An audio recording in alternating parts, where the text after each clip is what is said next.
Yeah, and that leads us directly into sort of Lion King 1.5. So this was a straight to DVD film, and you hear the name Lion King 1.5, and you're like, this movie has to suck. Like, there is no way a movie called Lion King 1.5 that's straight to DVD isn't like a huge piece of shit that has no reason to exist. What, and you see Timon and Pumbaa on the cover, you're like, oh, this is just a big piece of shit, isn't it? And then Kat was like telling me that she watched it a lot as a kid and it was actually really good. And I was like, okay, well, well, you also like Wednesday. I didn't say that. I'm like, okay, well, she says it's good. Let's at least give it a fair shot. So we watched it, and Lion King 1.5 is way better than it has any right to be. It's called Lion King 1.5, and I actually really enjoyed it. It is a very weird movie. It kind of like shouldn't exist in a lot of ways. It how do I describe it? It's extremely unnecessary. It did not have to exist. It did not have to be made at all. It is not crucial to the Lion King plot. It's just, okay, so here's what it is. The Lion King 1.5 is a story about, it focuses on Timon and Pumbaa before, during, and after a bit the events of The Lion King, the original. And it's kind of like a big fucking joke. It's like a big parody of The Lion King. Like, they're mocking it constantly. But it also feels kind of like it was made with like care. Like, people actually liked working on it. The movie looks weirdly good. It doesn't look like a cheap piece of shit. I was looking at some screenshots of Lion King 2. That movie looks like a cheap piece of shit. Lion King 1.5 is actually pretty nice to look at.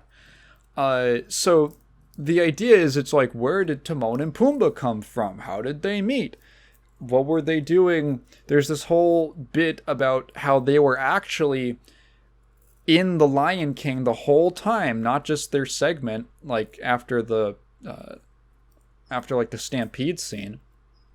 They were actually, hanging out around the plot and just never fully in view. Including, okay, so let's just go from the start. So the idea, is this going to be spoilers? Why not? It's Lion King 1.5. Do you care?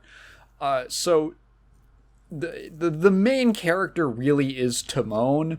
Pumbaa's like a supporting character. He doesn't really have much of a character arc. He's more of like a static character who just informs Timon. Timon has the real development in the film. So the idea is Timon is a meerkat, and he's living in a meerkat society. They kind of make, I think it was in the first movie. I think this was in Lion King, where they said that they were both outcasts or something like that. Which, like, to further add to the gay thing, to the allegory thing. Happy Pride, guys. Whoa, wait, hang on. Pride? Lions? Whoa, hold up. Whoa. Dude, Pride rock. Dude, Pride rocks. And they reveal what those things were. Well, you always knew Pumbaa was that he make big smelly fart. But Timon, it's that he lived in his little society of meerkats, and he's like a big fuck up, and he fucks everything up all the time for everyone, and ruins their tunnels, which is the one thing that they care about in life. And when he's put on sentry duty, he slacks off so he can sing a song, and then the hyenas like from the Lion King, the same 3 hyenas show up and almost eat everybody. So a couple notes. Number 1, the meerkats are Jewish. They go out of their way to make the meerkats Jewish. There's like a reference. Fuck, what was it? There's like one really explicit feeling reference And then there's just other things like they say oi, and then I'm like, what is Timon's like his hair, like you know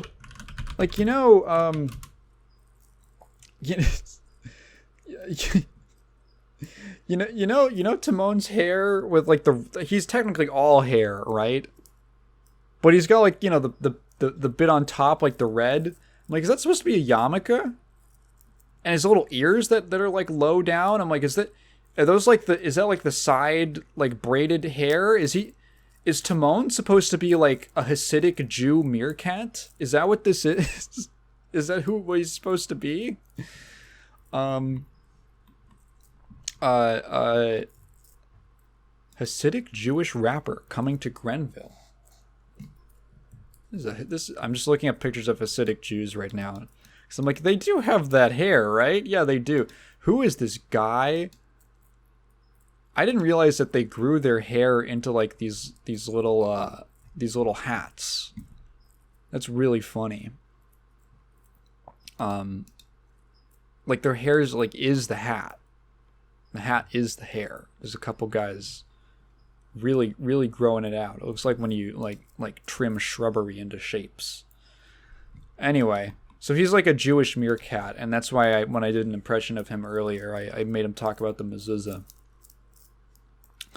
And so he fucks everything up. Also, his mom is played by Marge Simpson, the voice actress, not the character. She's Marge, and it was obvious within like one line. I could tell it was her. And so he fucks everything up, and he's like, I think I have to leave because I'm such an outcast fuck up. So he goes and leaves, and then he meets Pumbaa, and he's like, wait, are you telling me that your farts are so big smelly that no one wants to go near you, including predators? This would be a very useful person to have as a traveling partner. So they start traveling together, and I almost thought that it was going to go like way harder in the direction of, my kind of thoughts was, oh, is this going to be like Timon doesn't value Pumbaa as a person, and then that's going to be a big conflict, and then by the time we get to the events where they find Simba, all that's going to be over. This is just like a backstory thing or something like that. And no, it's actually not that at all. They have very little conflict in this film. It's a very very inconsequential feeling movie in many ways, where the Lion King is telling this big epic story about murder and assassination and a boy becoming a man and political back crossing and tyrannical, like this really, it's really trying to tell an important feeling story. Lion King 1.5 is constantly breaking the fourth wall, where they literally pan out, like they zoom out and they show Timon and Pumbaa Mystery Science Theater 3000 style, like as silhouettes sitting in a movie theater. And apparently Kat told me that was the direct reference that they were making. It is an MST3K framing. They are watching their own movie and making comments about it and pausing and rewinding and like fast forwarding certain bits and I totally forgot the joke about Pumbaa being into like weird sex things or something like that. I think that was in The Lion King, where he says like, yeah, people didn't like it when and then Timon was like, hey, not in front of the kids or something like that. Like they were doing some freak shit, behind the scenes. So there's like this weird framing device, and they're constantly fucking around and not taking it seriously. And then so what the movie really turns into is a big gag reel where they are going through The Lion King in the background and messing around and having they just happen to be everywhere during The Lion King, just out of view, just off camera. And the part that like sold me on this film, yeah, I think I like this movie. The part that sold me on this film is when they're doing the actually there's like one cool thing. So Timon gets visited by Rafiki the monkey, and Rafiki does his like, oh, I'm a wise monkey, I'm gonna give you wisdom, and he says like, look beyond what you see, and Timon like takes it literally, and he looks out over the horizon, and he's looking at stuff, and he sees like the wait, is that when this happens? There's a point in the film, like really early on. It might be when he's looking out of I think it is when he's looking out in the distance. But there's this super. No, wait. I think it's at the very intro when you're at like Pride Rock, and then they zoom. Yeah, I think that's what it is. They zoom way out, and it to like where the meerkats are, and it's this tracking. It's this like super tracking shot where you're starting there, and then you start rapidly zooming out, and like the landscape is flying by you with like pretty detailed. I imagine a lot of it was CG, but I've like never seen a shot. You're going, and it lasts like 10 seconds or something, where you're just flying at this breakneck speed over the landscape close to the ground, seeing all this stuff go past in pretty good detail for how quickly it's moving. And it's a really cool shot. It's genuinely a really cool shot. And I don't think I've ever seen anything like it in an animated film or a film in general. Really unique, cool bit of cinematography and storyboarding. And then like you stop dead on the ground, and then a meerkat pokes their head out. Really cool. Like, oh, that was neat. That feels like someone had a cool idea for a shot, and they put it in the movie. So, like, he looks out over the horizon, he sees Pride Rock, and he's like, oh, maybe that's where I should go. That's the furthest thing I can see. So he's walking, that's when he meets Pumbaa. And then they walk a little bit more, and they're getting to Pride Rock, and they are running right alongside the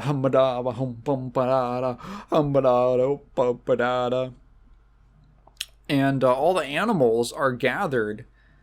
And you know, in the movie, when everyone like bows their heads and it's this big reverent, it's practically like a biblical scene, like the presentation of Jesus or something like that.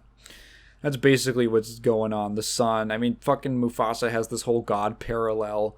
He's in the clouds and he's talking. I watched the scene. I'm like, oh my god, some hip Catholic school teacher in the religion class has used this scene as to talk about an allegory for God to relate to the kids and stuff like that. I'm like, there's no way it hasn't been done.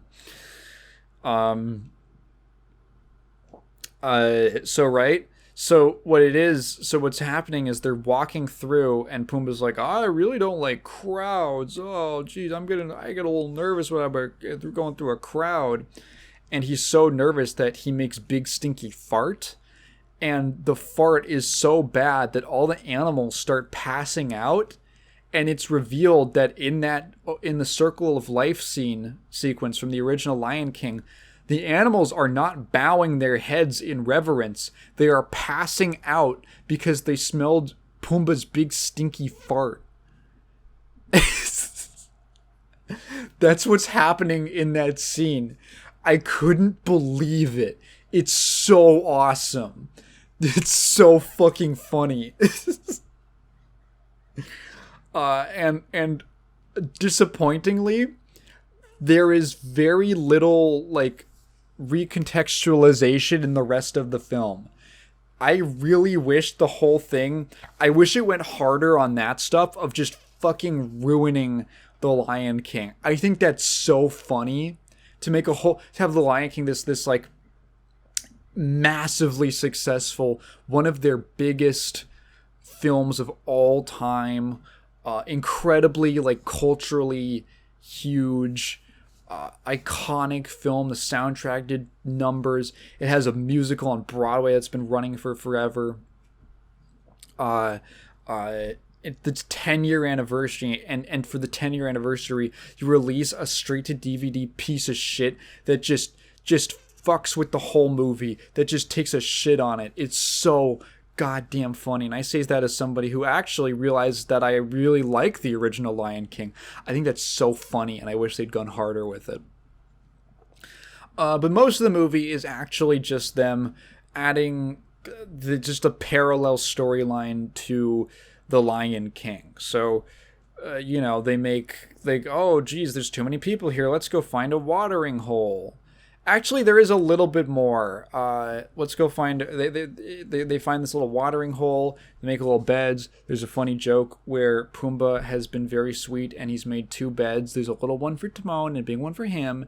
And then Timon just doesn't even hesitate to jump into the big one and take it for himself. And Pumbaa has to fit in the tiny little bed. It's this little grass bed he's made. It's hilarious. There's one more thing where, so if you recall, during the Can't Wait to Be King sequence in the original, the point of that sort of was that, Timon and Nala want to distract, what's the bird's name? I forgot the bird's name. They're trying to distract Bird Guy so that they can sneak off and go to the elephant graveyard, and they have that big musical number, and then at the end, there's this big animal pile up where they're jumping across all the animals during the whole thing, and then all the animals someone trips, and then everyone just topples over, and Bird Guy gets stuck underneath them, and that's how they manage to slip away to the graveyard. They reveal that Timon and Pumbaa figure that their what would you call it? Their place is the place they found the little watering hole. It's actually too crowded. There's too many. There's animals just walking through. So they're like, we have to find a new place to settle down. And they end up inadvertently causing that animal pile up. So they are actually in some way responsible for the film, for a major part of the film happening. Hey, one scene I liked from the original Lion King?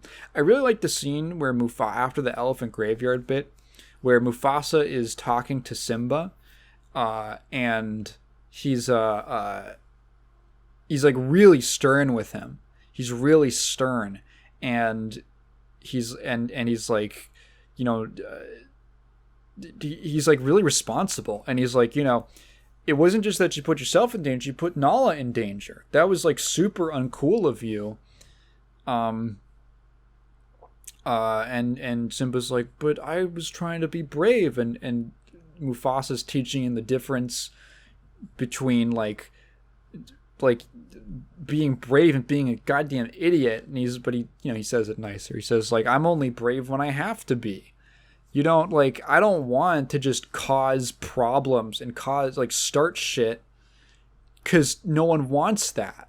Starting shit is the worst. Don't cause problems that don't have to be there, Simba.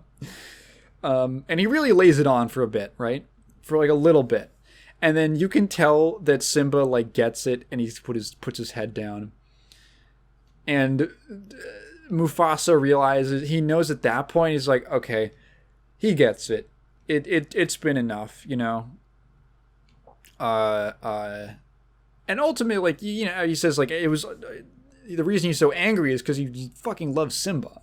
It's because he loves his son, and the idea of him getting hurt is terribly fearful for him, and he says it's the one thing he's afraid of. And Simba's seeing this other side of his dad. It's this crucial side of Mufasa that Simba has to see before Mufasa dies. If Simba had not had this conversation with him, I think it's really doubtful that he would have turned into the character he is by the end. Mufasa basically just gives him a crash course of like, what is the mindset and philosophy you need to have to be a good king. And then after that, he kind of just starts joking around, and he's like, yeah, well, I really showed those hyenas, didn't I? And then he kind of perks it, and he's like, okay, it's all going to be good. He learned his lesson. It got a little hairy, but he learned his lesson. It's a really good scene. I liked it a lot. Anyway, what the fuck are they talking about? Oh yeah, and then so after that, it's basically just, hey, we're going to go look for a new home. Let's walk through the Lion King for a bit. And they stumble into like Scar's cave during the Nazi march. Like, oh, hell nah, Pumbaa, we oh, hell nah, Pumbaa, we're in Charlottesville. And they're like, we gotta get out of here. These guys are weird. And then they eventually find the home, the area that they're in. When they find Simba, and then they adopt him, and there's scenes of him growing up.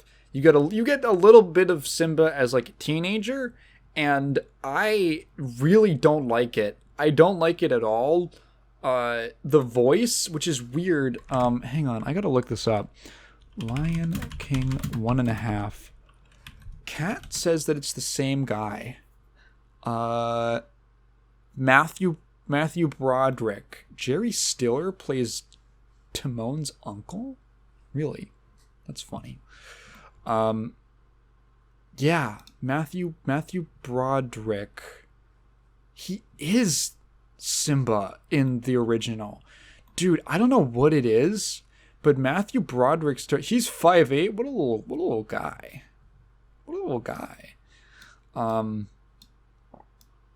He starts talking,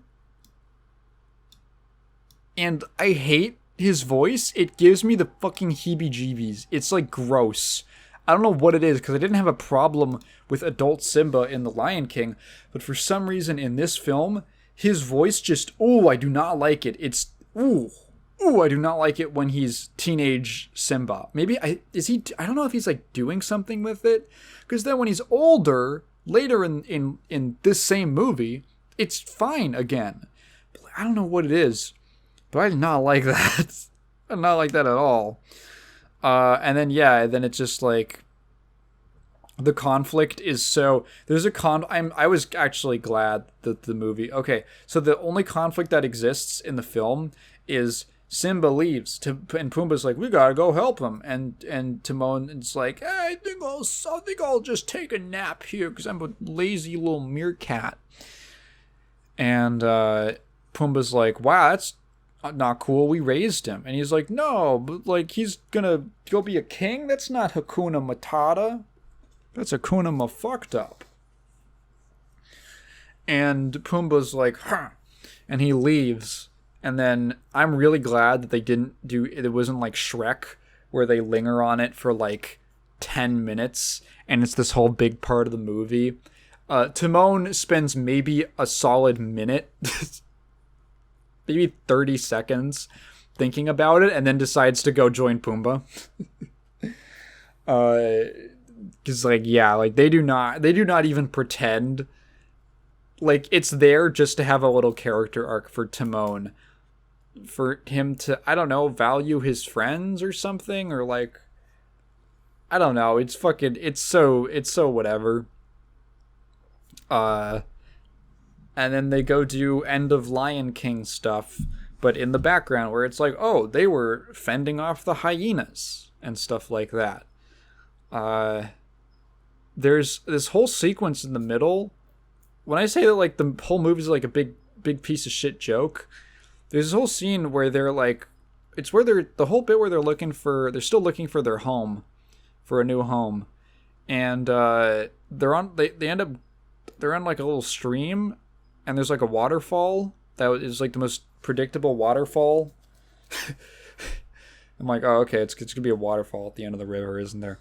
And like, yeah, there is. And they're like, so they start falling and screaming, and then they pause the movie so that Pumbaa can go to the bathroom, and then he takes like an extra like 30 seconds to go get like extra food, and he comes back with more food, and they have an argument over like they have a little squabble over the food he got. I was like,